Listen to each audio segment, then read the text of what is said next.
Mesdames, Messieurs, bonsoir. Le 20h, voici les titres. Le chef de l'État est de retour à Dakar. Le président Macky Sall revient de Ouagadougou où il a assisté à l'investiture de son homologue burkinabé, Roch-Marc Christian Kaboré, est réélu pour un mandat de 5 ans.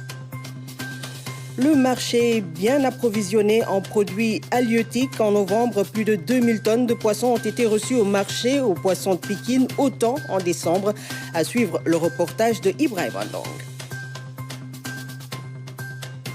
La RTS pour la reconstitution de la mémoire collective. La radio-télévision sénégalaise lance demain le projet RTS Art et le musée de l'audiovisuel. De grands projets dont parlera le directeur général de la RTS, Racine Talla, est notre invité ce soir. Rétrospective 2020, retour sur une année sportive bouleversée avec des compétitions annulées et des championnats stoppés. Le service sport de la rédaction revient pour vous sur les faits marquants. La rétrospective 2020 se poursuit ce soir avec Anne-Marie Gomis. Bienvenue à tous. Le retour du chef de l'État à Dakar. Le président Macky Sall est rentré tout à l'heure de Ouagadougou où il a assisté à l'investiture de son homologue Roch-Marc Christian Kaboré, réélu pour un nouveau mandat. À son arrivée, le président de la République a été accueilli par des membres du gouvernement et d'autres autorités civiles et militaires. Et le chef de l'État a donc assisté aujourd'hui à Ouagadougou à la cérémonie d'investiture du président Kaboré, réélu pour un nouveau mandat. Le président Macky Sall a pris part à la cérémonie aux côtés de plusieurs autres chefs d'État africains, un signe d'amitié et de fraternité. La prestation de serment du président Kaboré ouvre une nouvelle ère au pays des hommes intègres. Un nouveau mandat avec comme principaux enjeux la paix, la sécurité et la réconciliation nationale. Envoyé spécial, Pape Birambi Guéniaï. Journée mémorable à Ouagadougou. Le peuple burkinabé se retrouve pour célébrer l'investiture du président Roch-Marc Christian Kaboré, réélu au premier tour le 22 novembre dernier pour un mandat de 5 ans avec plus de 57% des suffrages. En ce jour historique pour la nation burkinabé, plusieurs chefs d'État africains sont présents pour assister à la prestation de serment du président du Faso. Parmi ces hôtes de haut rang, figure le président de la République Macky Sall, qui, à travers ce déplacement, témoigne toute son amitié au président Kaboré et réaffirme son attachement à la diplomatie de bon voisinage. C'est ici, dans la cuvette du palais des congrès de Ouagadougou, que se tient cette cérémonie d'investiture. Je jure devant le peuple burkinabé et sur mon honneur. Devant la nation burkinabé, Roch-Marc Christian Kaboré jure de remplir fidèlement la tâche de président de la République du Faso. De tout mettre en œuvre pour garantir la justice à tous les habitants du Burkina Faso.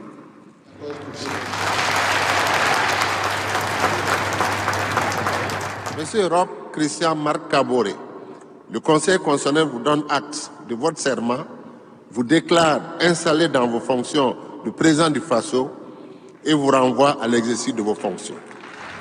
Après cette toute première séquence consacrée à la prestation de serment, c'est le cérémonial d'investiture qui s'accomplit, dont la plus grande solennité. Excellence, Monsieur le Président du Faso, nous vous reconnaissons comme grand maître des ordres burkinabés. Dans la foulée, on procède à la remise des insignes de grand maître des ordres burkinabés.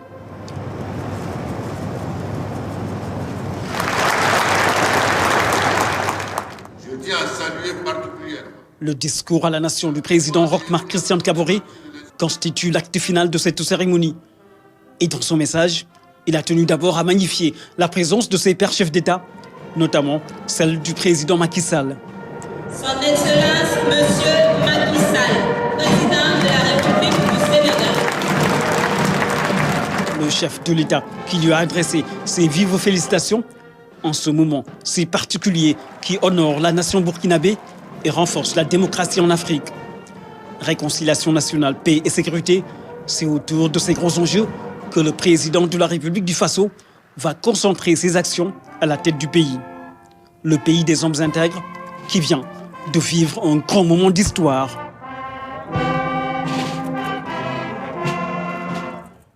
Après avoir pris part à la cérémonie de prestation de serment du président burkinabé, le chef de l'État a quitté Ouagadougou pour regagner Dakar.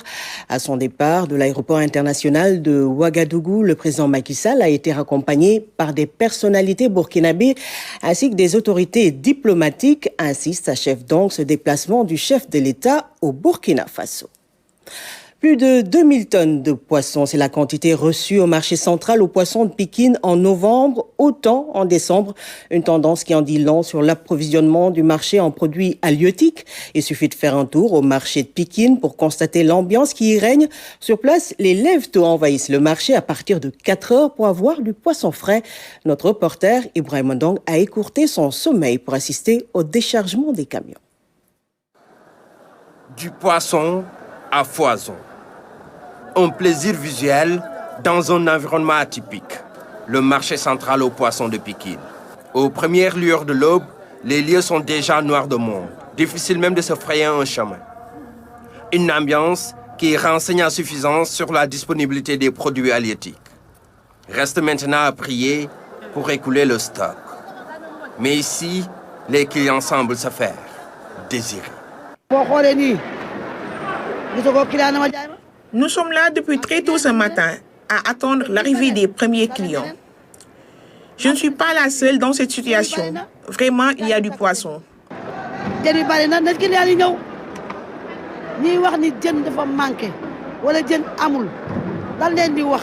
ne suis pas la seule dans cette situation. Vraiment, il y a du poisson.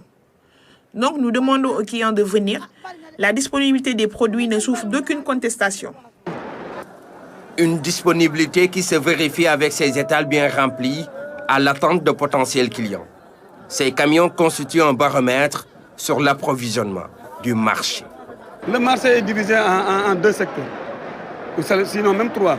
Il y a le secteur de ce qu'on appelle communément Djenboulawet et le secteur des Sartinelles appelé souvent Yaboy.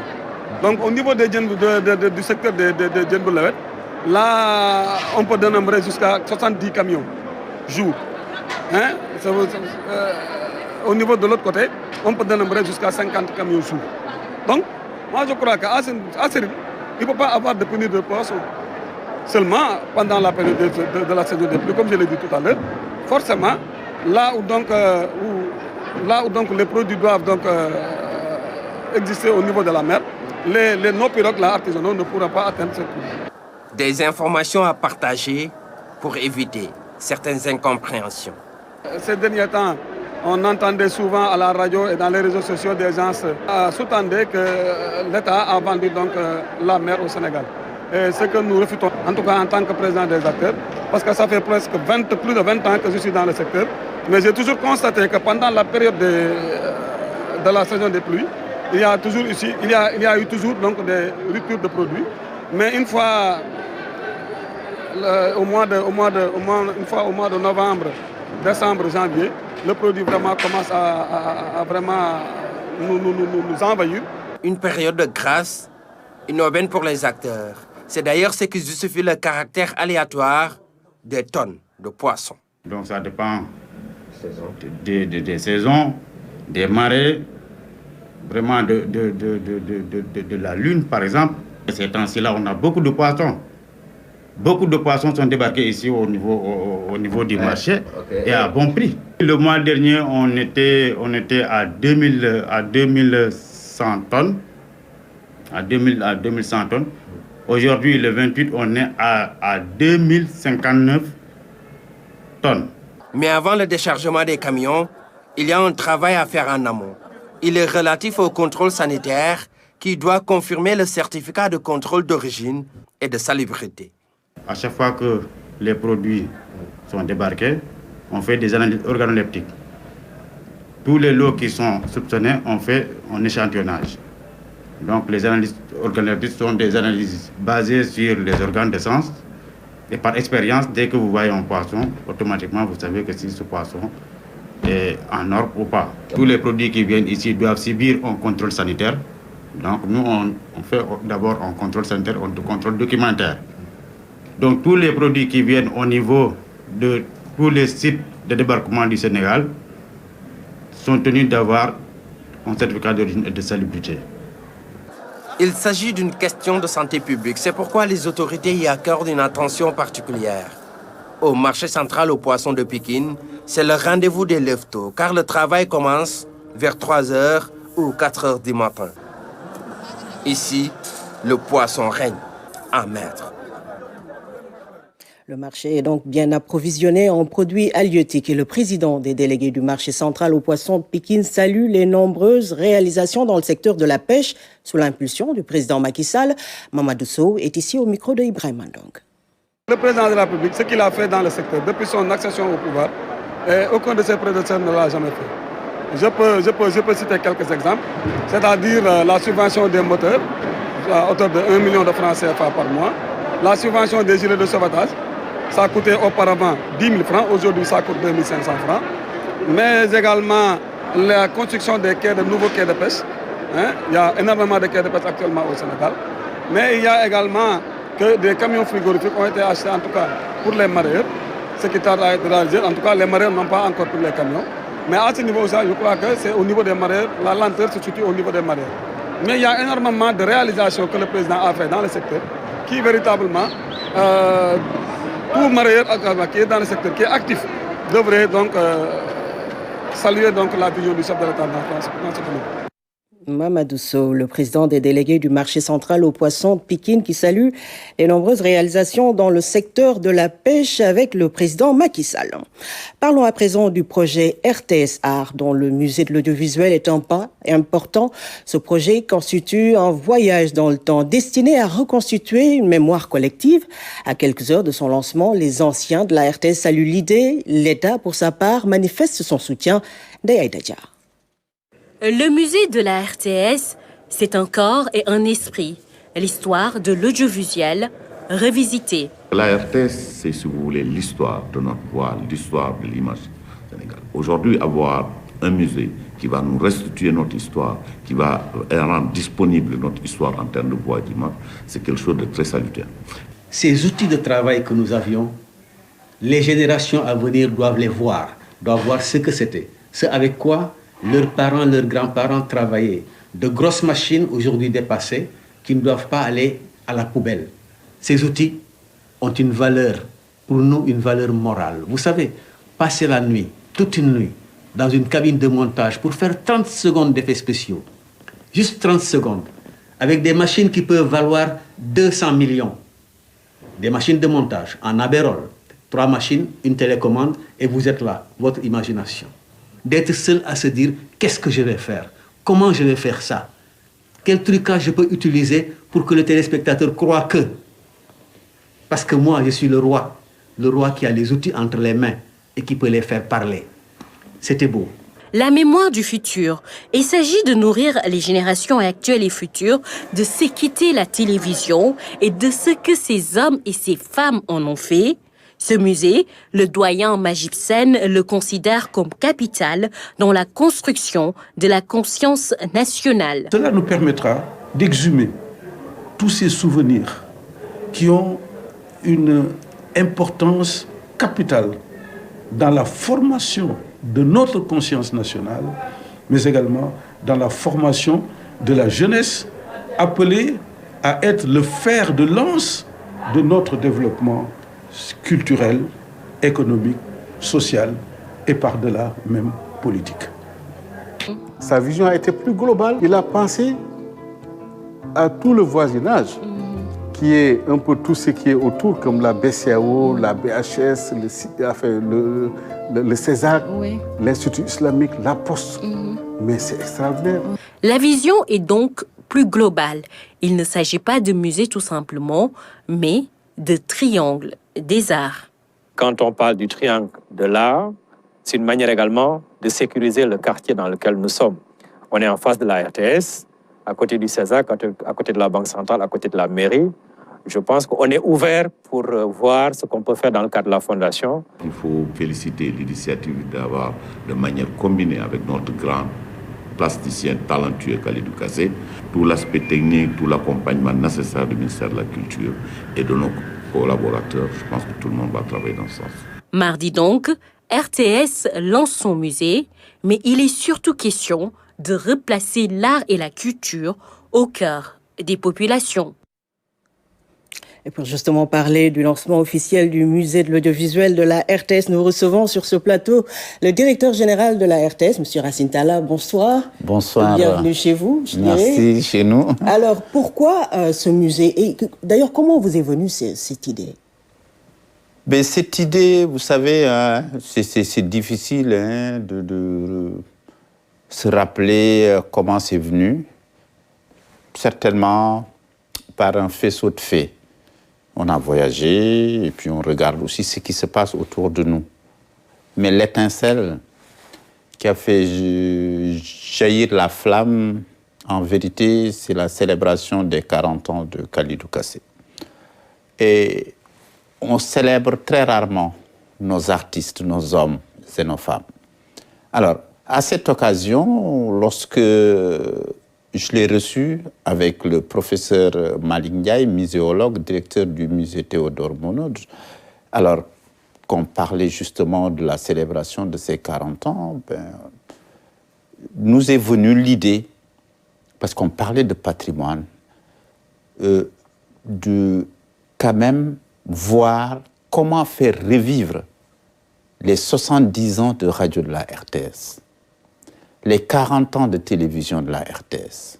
Et quand j'ai posé la question, où sont les machines qui étaient là? La plupart avaient disparu. Et il y a même des directeurs généraux qui sont passés, on ne retrouve pas leurs photos. Il y a eu de belles voix dont on ne retrouve aucune trace. Or, nous sommes que des marques et des traces en vérité, parce que c'est ça que nous laissons à la postérité. Donc, je me suis dit, si vous allez à Radio France, le musée, ou ce qui fait office de musée, est l'espace le plus chaleureux, l'espace le plus fréquenté.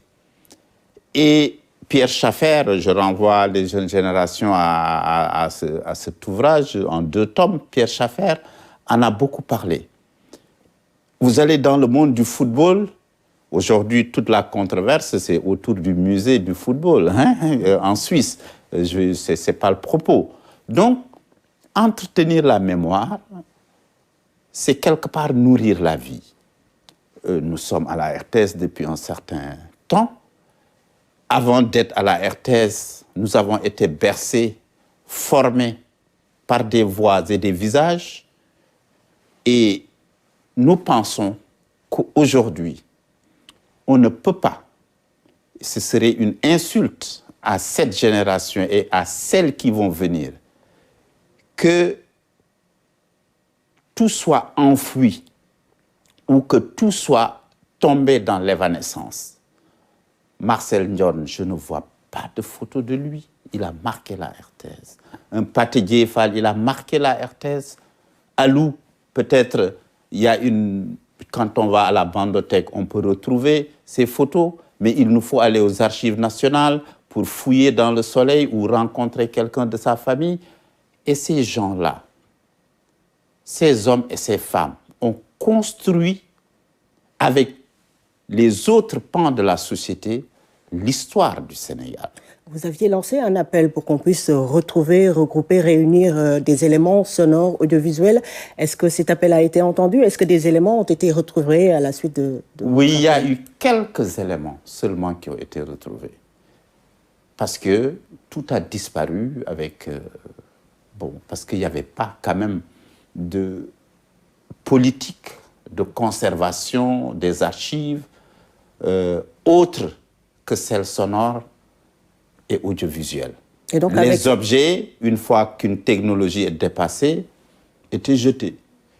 Ou en tout cas, peut-être disparaissaient, je ne sais pas de quelle manière, mais on ne les a pas retrouvés. Donc il a fallu faire un travail de reconstruction, repenser à ce qui était là pour pouvoir trouver un certain nombre d'objets qui vont maintenant nous rappeler des séquences de l'histoire comment aussi les technologies ont évolué dans le temps. Et donc avec ce musée de l'audiovisuel, vous allez un peu lancer cette politique de restauration, de valorisation du patrimoine matériel et immatériel.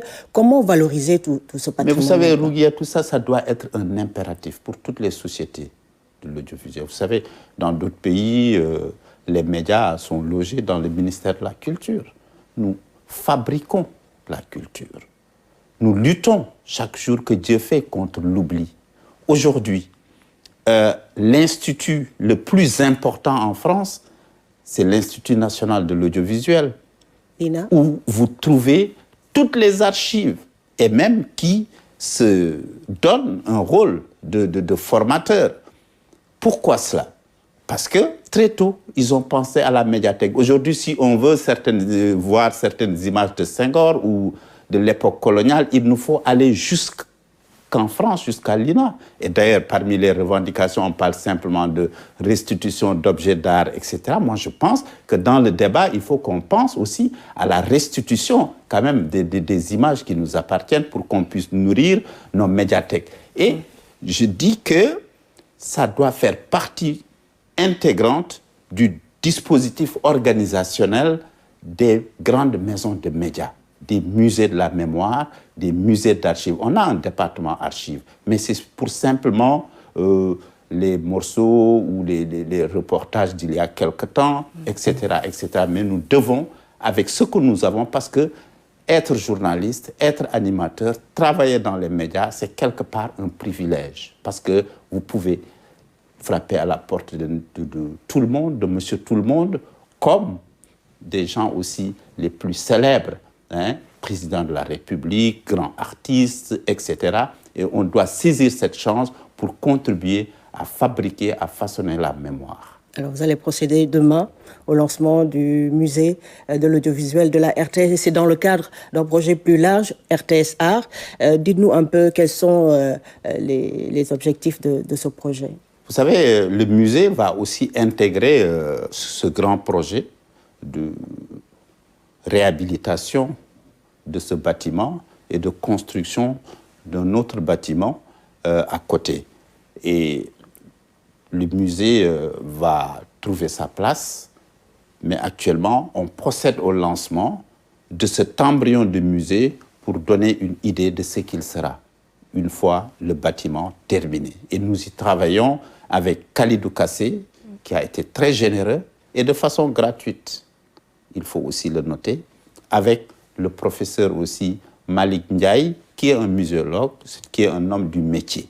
Alors, ce n'est pas que cela, parce que dans la réflexion, on s'est dit que le président de la République a construit Diamniadio pour un peu faire déménager un certain nombre d'activités, pour un peu inverser le flux de la circulation d'une certaine manière, le flux des activités.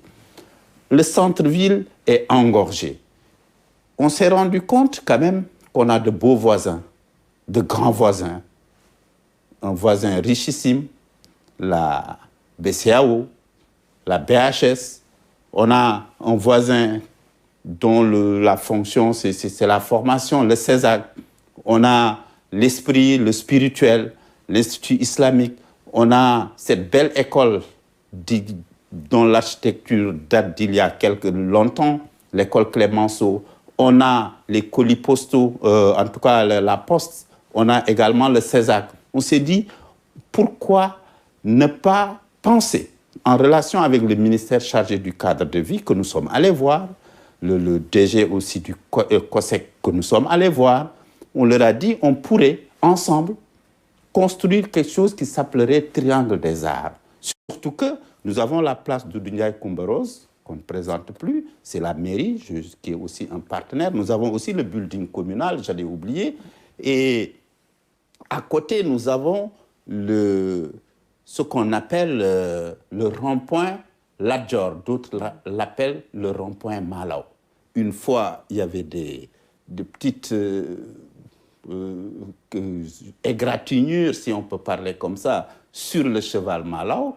Et c'est le professeur, l'écrivain Amadou Lamine Sall qui m'a envoyé un SMS qui me dit « Racine, mais vous ne pouvez pas laisser Malao, n'est-ce pas, se déchiqueter de cette manière-là.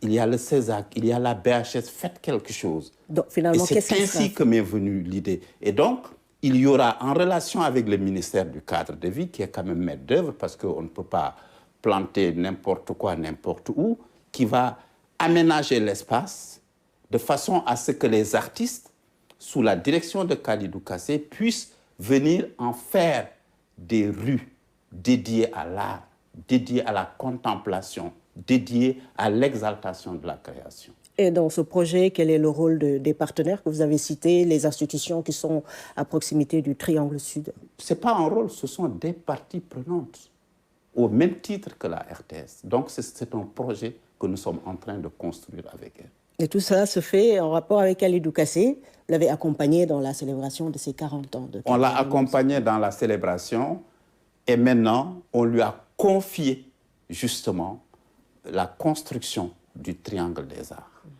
Alors, demain, lancement donc du musée de la RTS, musée de l'audiovisuel, c'est un de vos grands projets de l'année 2020. Des perspectives pour 2021, d'autres projets? D'autres projets, comme je l'ai dit, hein, c'est quand même donner à la RTS un cadre de vie sain, agréable, où les personnes, hommes et femmes, travaillent de façon épanouie, où on va répondre aussi à certaines revendications d'ordre spirituel. Hein. Véritablement, c'est ce que je peux en dire, parce que c'est à l'état de projet, mais Inch'Allah, 2021, vous verrez une RTS très belle, qui gardera certainement ses racines, qui gardera son âme, mais qui se déploiera comme une belle fierté. Merci beaucoup, M. Racine Talla, directeur général de la RTS, que nous avons reçu sur le projet RTS Art, dont le musée de l'audiovisuel est un pan important. Ce musée sera officiellement lancé demain ici au Triangle Sud. Au Sénégal, comme partout ailleurs, le sport a subi le diktat du Covid, les championnats stoppés, des compétitions annulées, des disparitions au cours d'une année qui avait pourtant bien débuté. Et la Dramé, pardon. L'année 2020 débute sous de bons auspices avec le sacre de Sadio Mané, élu joueur africain de l'année par la CAF. Le monde du football n'a pas fini de le célébrer qu'une bonne nouvelle arrive. À Diamniadio, le président de la République pose la première pierre du futur stade du Sénégal, un projet d'un coût de plus de 200 milliards de francs CFA. Non loin de là, Dakar Arena accueille le monde de la boxe africaine avec le TQO. Le Sénégal monte sur le ring avec 7 boxeurs, tous éliminés au final. Pendant ce temps, les championnats de football et de basket se déroulent dans de très bonnes conditions. Teungueth FC fait la course en tête en Ligue 1. Le championnat de basket se joue en une poule chez les filles et 2 poules chez les garçons. La Douane, toujours aussi dominante, se prépare également à disputer le bowl dont le Sénégalais Galofal est nommé président. Au mois de mars, tout se déroule bien jusqu'à ce que le Covid s'invite au Sénégal. Le sport, comme tout autre domaine d'activité, subit le diktat de la pandémie. À la faveur de l'état d'urgence décrété par les autorités étatiques, les stades ferment les portes et toutes les activités sportives sont à l'arrêt. En Ligue 1, pas de titre pour Teungueth FC, alors en tête du championnat à la trêve. Pas de montée ni de descente. Décision contestée mais ferme de la Fédération sénégalaise de football, qui par ailleurs désigne le club de Rufisque et le Jaraaf de Dakar, représentants du Sénégal aux compétitions CAF. Si la Fédé de foot parvient à éteindre toute velléité de conflit, il n'en sera pas de même pour le CNG. Fronde des lutteurs et arbitres. Les lutteurs réclament la tête du président Alioune Sarr, les arbitres une meilleure prise en charge, des sanctions tombent et certains sont suspendus, d'autres radiés à vie. Des sanctions qui vont être levées par le nouveau bureau du CNG nommé par le ministre des Sports au mois d'octobre. Alioune Sarr, à la tête du CNG depuis plus de 25 ans, est remplacé par Birassène. La lutte ouvre une nouvelle page d'histoire. Le foot aussi pourrait ouvrir une nouvelle page d'histoire avec l'annonce de Maître Augustin Senghor de se présenter aux élections de la présidence de la CAF. Lui qui est déjà membre du comité exécutif de l'instance dirigeante du football africain. À Thiès, le foot reprend ses droits avec l'équipe nationale qui retrouve les pelouses presque un an après son dernier match. Un match avorté contre la Mauritanie, mais une victoire précieuse contre la Guinée-Bissau en éliminatoire de la CAN. C'est ensuite au tour des U20 de disputer leur qualification à la CAN de la catégorie à travers le tournoi de l'UFOA. Ils perdent en finale contre la Gambie, mais ce résultat est anecdotique puisqu'avant le coup d'envoi, on annonce le décès de Pape Bouba Diop. Le Lion de 2002, premier buteur de l'histoire du Sénégal en Coupe du Monde, meilleur buteur sénégalais dans cette compétition, venait de succomber à une longue maladie.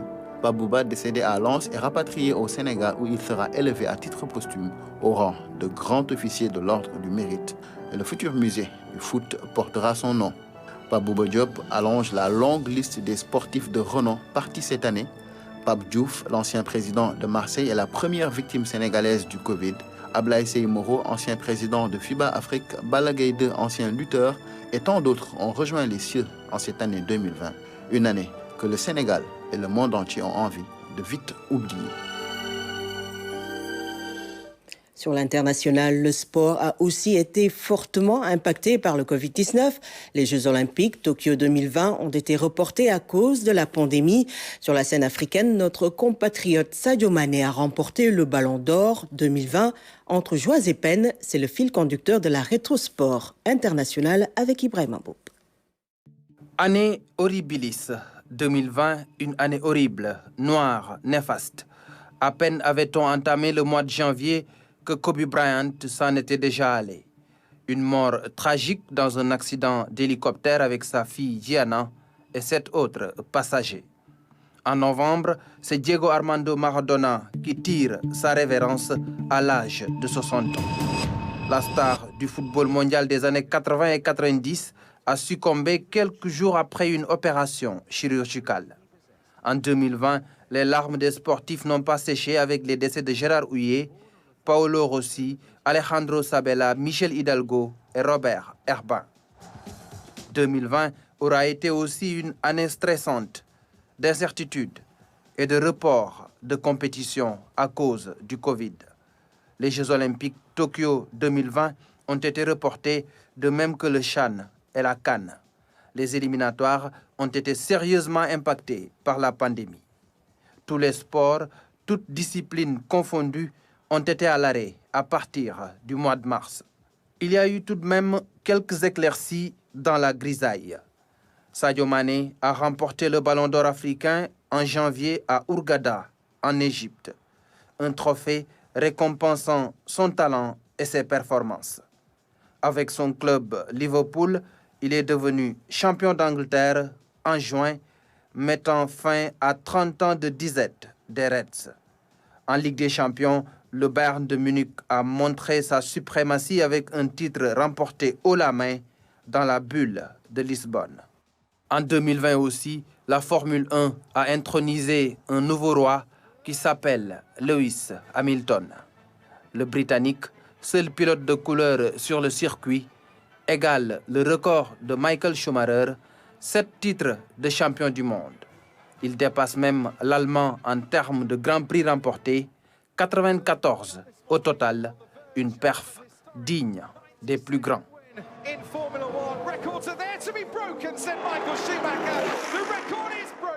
Et la rétrospective 2020 se poursuit ce soir avec Anne-Marie Gomis. Anne-Marie, bonsoir. Alors, qu'est-ce que vous nous proposez ce soir ?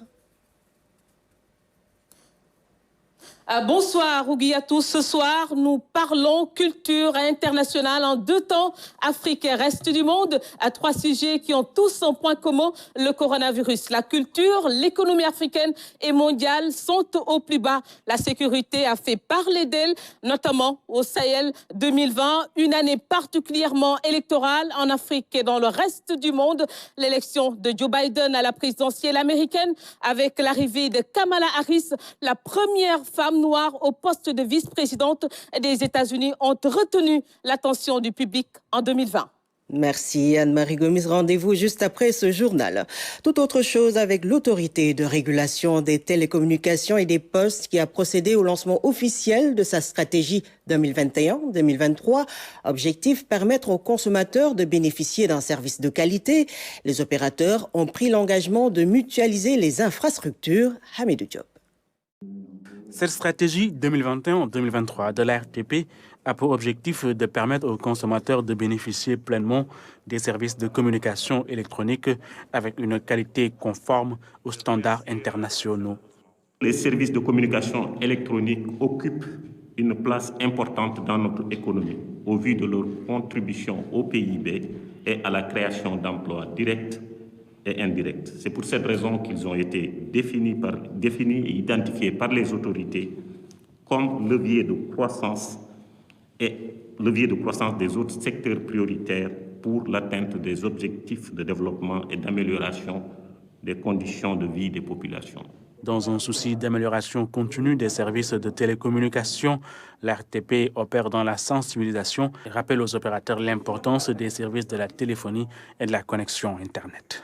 L'ARTP mène régulièrement des campagnes de mesures sur le terrain afin d'évaluer la couverture des territoires et le niveau de qualité des services de communication, voix, SMS et Internet. Les différents opérateurs étaient tous présents. Ils ont insisté sur la mutualisation des infrastructures pour améliorer la couverture réseau partout dans le pays. Les tendances se dessinent après une journée de vote au Niger. À Niamey, la capitale, et dans plusieurs autres régions, les observateurs de la CEDEAO ont noté une bonne organisation du scrutin avec une forte participation des femmes. Journée électorale au Niger et soirée de décompte de voix. C'est avec nos envoyés spéciaux Pape Sididia et Abasso. 18 heures dans l'un des 25 978 bureaux de vote. Ici, les citoyens expriment toujours leurs droits citoyens. L'engouement est perceptible pour choisir l'un des candidats des 30 partis politiques comme président de la République et 84 pour la course du Parlement avec 171 sièges. La régularité des opérations se passe de commentaires. Globalement, la CEDEAO apprécie. Nous avons constaté que l'élection a commencé de façon sérieuse, disciplinée. In each polling unit that we have visited, et tous les points de vote que nous avons visités sont relativement bien organisés. all materials have been supplied. La logistique électorale est sur place et nous avons commencé que les électeurs ont commencé à exercer leur droit de vote. And one very interesting thing is that there are full representation of all the party representatives in the polling units. La chose remarquable, c'est que tous les partis, tous les candidats, de façon générale, sont représentés dans la plupart des bureaux de vote. Also, I have noticed a large turnout of women. Nous avons remarqué aussi une bonne participation des femmes dans les bureaux de vote comme membres des bureaux de vote et aussi comme électrices. «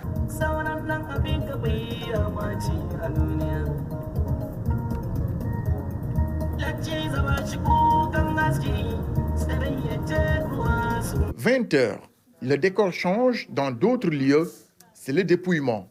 Les conditions difficiles n'ont pas atténué l'ardeur des membres de la CENI à terminer en beauté. Le décompte commence sous le regard des observateurs et des représentants des partis politiques. Dans ce bureau numéro 2 de l'école Plateau, c'est Bazoum qui arrive en tête et pour la présidentielle et l'élection législative, en attendant le décompte final des votants sur les 7 446 556 électeurs nigérians. Et parmi les observateurs du processus électoral au Niger, ceux de l'OIF, l'Organisation internationale de la francophonie, ils ont relevé quelques manquements qui ne remettent pas en cause les élections. Et ces observateurs ont aussi noté une participation au gage de l'expression démocratique du peuple. Le bilan de l'OIF avec nos envoyés spéciaux à Niamey, Pape Sididia et Abasso. L'élection présidentielle et législative au Niger reste une préoccupation majeure de l'OIF. L'Organisation internationale de la francophonie avait apporté son soutien pour des élections libres et transparentes. Au bout du compte, l'évaluation a permis de noter des manquements, aussi des avancées significatives. Malgré toutes les appréhensions évoquées en amont, le processus est globalement bien déroulé sur l'ensemble du territoire. Nous ne dirons pas que quelques dysfonctionnements n'ont pas été signalés ici et là, mais ce sont des dysfonctionnements mineurs qui ne pourrait pas avoir une incidence significative sur la qualité du processus. Aucun incident majeur de sécurité n'a été enregistré. Nous pouvons aussi dire que l'ouverture des bureaux de vote s'est déroulée dans une atmosphère sereine et pacifique. Et tous les bureaux de vote, dans leur majorité, ont été ouverts à une heure raisonnable. Donc, même si quelques retards ont été enregistrés ici et là, globalement, nous pouvons noter que tous les bureaux ont été ouverts et fermés à des heures raisonnables. Le niveau de participation est appréciable, un moyen de noter la démocratie nigérienne et l'expression du peuple souverain. Nous avons pu aussi observer une forte participation, une forte mobilisation de la population. Je marque aussi mon accord qu'on peut vraiment saluer une forte présence des femmes, des jeunes, ce qui montre donc qu'il y a une forte attente par rapport à cette élection. Elle est historique, vous l'avez dit. Cette élection, si par la grâce de Dieu tout se passe bien, consacrera une transition démocratique du pouvoir, une transmission paisible, pacifique du pouvoir. Une transition pacifique et paisible, un vœu si cher à la communauté internationale et des autorités locales nigériennes. Les fêtes de fin d'année ont toujours été une période faste pour le secteur de l'habillement. Mais cette année, avec la pandémie de Covid-19 et les mesures restrictives, pas de rush chez les commerçants. Dans les magasins de vêtements ou dans les marchés aux puces, les commerçants ne sont pas à la fête. Le reportage de Kaltom Gay. Être sur son 31, expression ne peut être plus adéquate que durant cette période. Tout le monde veut être au top pour bien célébrer les dernières heures de 2020. Mais cette fin d'année ne sera pas comme les années précédentes. Covid-19 est passé par là. Au marché samedi de Castor, les appels des vendeurs rythment les étals.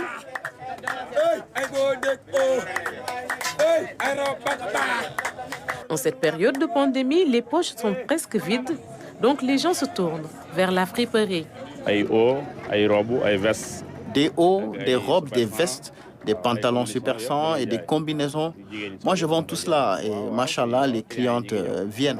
Il y en a pour tous les goûts au moindre coût. On détaille également non négligeable la rareté du produit. La friperie a plus de qualité. On y trouve des habits rares et vraiment très classe.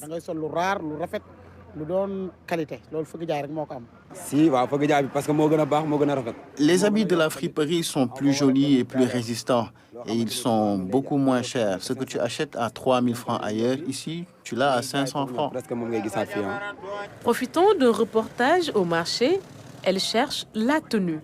Pour Fatou Babafal, il est important d'avoir la bonne mise pour la fête. Je suis là pour faire un reportage, mais aussi pour chercher quelque chose à porter. Donc, comme à l'accoutumée, en de pareils moments, tout le monde cherche à se faire beau ou belle, va savoir, avec les moyens du bord. Et c'est ce qui m'a amené dans ce lieu marché. Si au marché de la friperie, les clients et clients viennent à compte-gouttes, dans les boutiques de prêt-à-porter, c'est le désert total. Pas l'ombre d'un acheteur. Actuellement, c'est le calme plat par rapport à l'année passée. Avant, à cette période, c'était le grand rush. Mais avec la Covid-19, tout est au ralenti.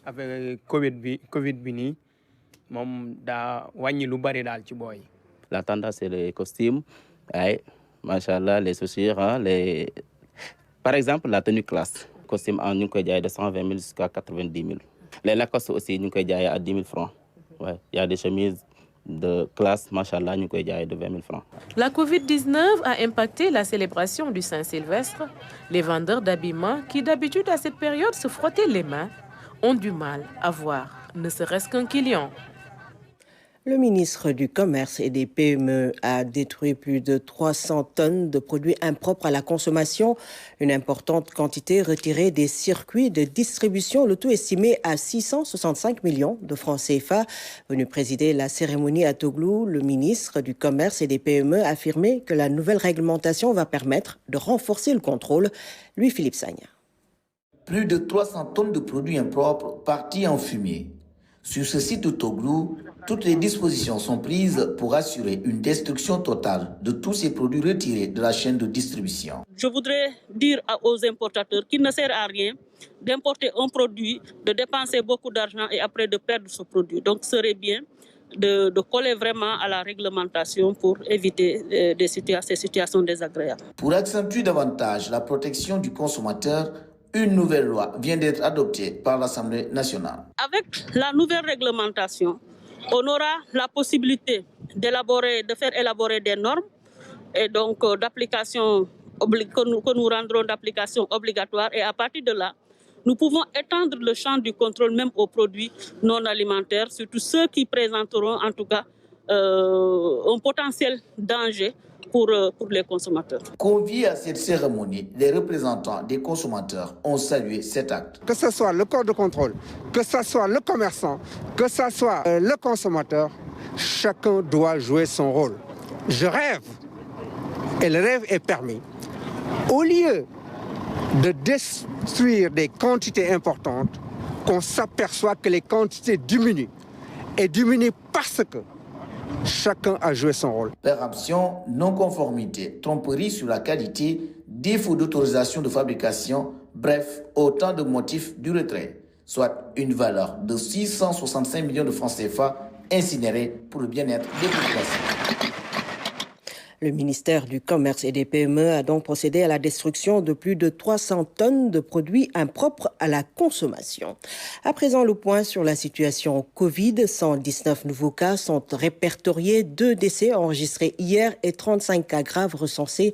Les chiffres du Covid avec le directeur de la prévention, le docteur Eladj Mamadou Ndiaye. Le ministère de la Santé et de l'Action sociale a reçu les résultats des examens virologiques ci-après. Sur 1194 tests réalisés, 119 sont revenus positifs, soit un taux de positivité de 9,97%. Les cas positifs sont répartis comme suit. Nous avons 45 cas contacts suivis par nos services. Aucun cas importé n'a été enregistré au niveau de nos différentes portes d'entrée, aériennes, maritimes et terrestres. Et nous avons eu 74 cas issus de la transmission communautaire répartis comme suit. 5 à Dakar Plateau et à Diourbel, 4 à Touba, 3 aux Almadies, à Fatick, Liberté 6 et Richard Toll, 2 à Dara, Mbacké, Derklé, Guédiawaye, Kaolack, Khombol, Linguère, Mbour, Ouakam, Ouest Foire, Ourossogui, Parcelles Assainies, Rufisque, Saint-Louis et Thiès. Amitié 2, Bopp, Cambérène, Castor, Dagana, Dieuppeul, Fass, Goudiri, Grand Yoff, Fann Bel-Air, Mariste, Mermoz, Ngor, Podor, Ranérou, Sud Foire, Tivaouane Peulh, Yeumbeul et Yoff. 95 patients hospitalisés ont été contrôlés négatifs et déclarés guéris. 35 cas graves sont pris en charge dans les services de réanimation. 2 décès ont été enregistrés ce dimanche 27 décembre 2020. L'état de santé des autres patients hospitalisés est jugé stable. À ce jour, 18 728 cas ont été déclarés positifs, dont 17 031 guéris, 390 décédés et donc 1306 patients sous traitement. Le ministère de la Santé et de l'Action sociale présente ses condoléances aux familles éplorées et souhaite un prompt rétablissement aux patients encore retenus dans nos services. Le ministère de la Santé et de l'Action sociale exhorte les populations au respect strict des mesures de prévention individuelle et collective, tout en leur faisant les recommandations du jour.